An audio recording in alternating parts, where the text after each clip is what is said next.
If you had $100,000 to invest today, would you put it all in at once or spread it out month by month?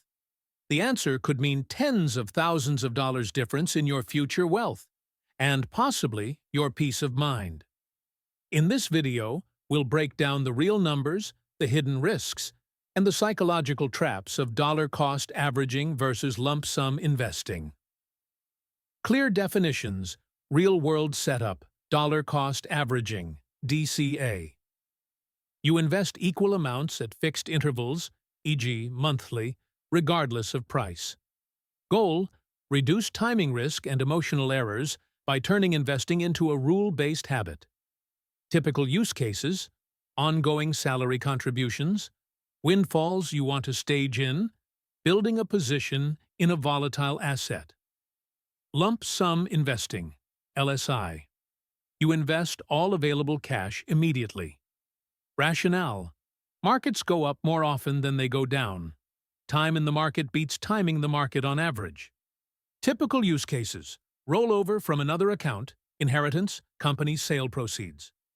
Key framing question: do I prefer higher expected return, LSI, or lower regret volatility on the way in, DCA? The math showdown: why LSI usually wins, on paper. Core idea: if the expected return of your target portfolio exceeds your cash yield while waiting, then investing sooner LSI wins in expectation. Back of the envelope: suppose expected equity return, long-term, approximately 7% real, varies, cash yield while you wait approximately X%. DCA over T months leaves, on average, approximately 50% of the money uninvested during the DCA period. Expected drag, approximately 1/2 times equity return minus cash yield times DCA period in years on the staged portion. Example: $120,000 staged over 12 months. Equity return expectation 7%. Cash yield 3%. Expected drag over the DCA year, approximately 0.5 times the difference between 7% and 3%, times 1 times $120,000, approximately $2,400. After year 1, both portfolios are fully invested. LSI keeps its head start unless the market fell early. Why the average isn't everything. Real markets are lumpy. Path matters. If a sharp drop happens soon after LSI, DCA can win by buying cheaper later. The debate is expected return versus sequence of returns risk over the DCA window. Volatility, drawdowns, and sequence risk LSI profile. Pros: highest immediate market exposure. Best if markets rise. Cons: worst if a big drop hits right after investing, a max regret risk. Measures to watch: max drawdown, 1-year downside. DCA profile. Pros: smoother entry, buys more shares on dips, reduces entry timing regret. Cons: opportunity cost if prices grind higher, sits in cash longer, cash drag. Measures to watch: average entry price, percent of time uninvested. Rule of thumb: short DCA windows, e.g. 3 to 6 months, preserve more expected return while still cutting worst-case regret. Psychology drives real returns. Behavioral finance beats spreadsheets in the real world.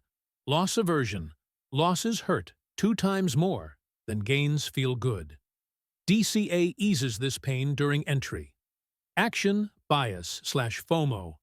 LSI fits decide, act, move on.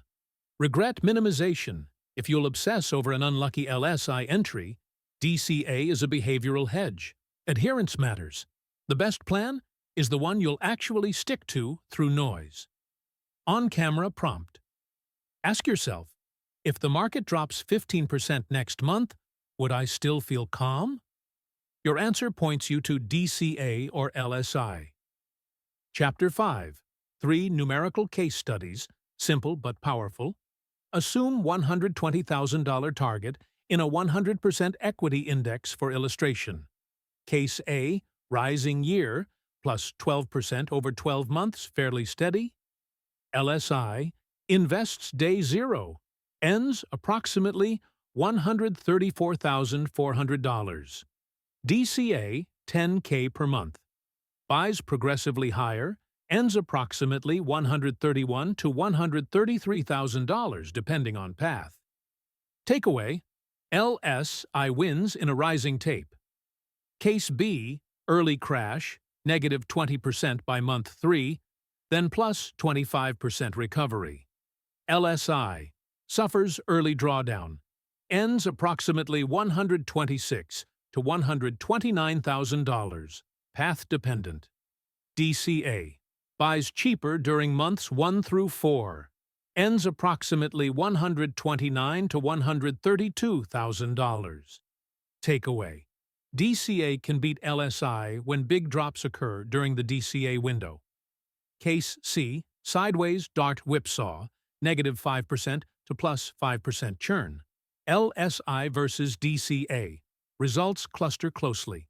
Behavioral fit becomes the deciding factor. You can show these with a simple table chart graph in the video. If you want, I can generate a spreadsheet and sample charts for you. Macro: rates, inflation, and cash drag. Higher cash yields make waiting less painful, narrowing LSI's expected edge. DCA looks better. High inflation punishes idle cash, favoring LSI. Volatility regime. In high volatility periods, DCA's smoothing benefits increase. Heuristic: if cash yield approximately equals expected portfolio return, the expected cost of waiting is smaller. DCA looks fine. If cash yield expected return, the cost of waiting rises. LSI gains edge. Chapter 7. Taxes, Accounts, and Constraints. Tax-advantaged accounts, 401 KIRA. Contributions are naturally DCA LSI only when you get a rollover charred windfall. Taxable accounts. DCA creates multiple tax lots, enabling tax loss harvesting and lot selection, potential advantage. LSI, fewer lots, simpler, but less flexibility for harvesting. Capital gains and rebalancing. Rebalancing triggers taxes in taxable accounts. Prefer new cash or dividends to rebalance when possible. Contribution limits often force DCA, regardless of preference. Chapter 8. Hybrid approaches that work in practice. 50-50, split. Invest half now, secure expected return. DCA the rest over 6 to 12 months, hedge regret. Time-boxed DCA, fixed schedule, e.g. 6 months, with a hard stop to avoid drifting forever. Volatility guardrails, invest 1/3 now, deploy another 1/3 if market drops greater than or equal to 10% from start. Final 1/3 at 20% down or at month 6, whichever first. Keeps you from waiting for the perfect dip that never comes. Policy statement: write the rules before you start. Follow them mechanically. Chapter 9. Global angles, currency and diversification. Currency risk: LSI converts all cash at today's FX. DCA spreads FX timing, useful for non-USD investors.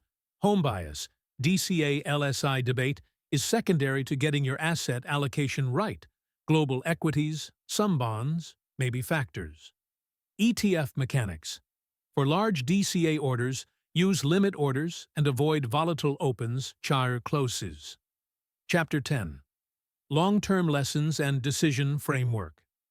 Time in the market dominates timing over multi-year horizons. LSI often wins on average, DCA wins on behavior, and sometimes on sequence. Your personality and constraints decide: high risk tolerance plus long horizon plus low anxiety. LSI or short DCA. Regret averse, first-time investor, or uncertain, DCA/hybrid. Pick once, write it down, execute mechanically. Simple decision tree for your visuals. Need the money within 3 years? Neither. Align horizon first. Lump sum is 3 months of income? LSI is reasonable. Lump sum is large, greater than or equal to 1 to 2 years of expenses. And you're anxious? Hybrid.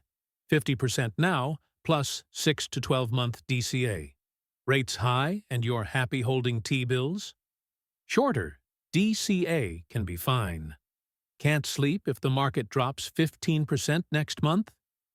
DCA.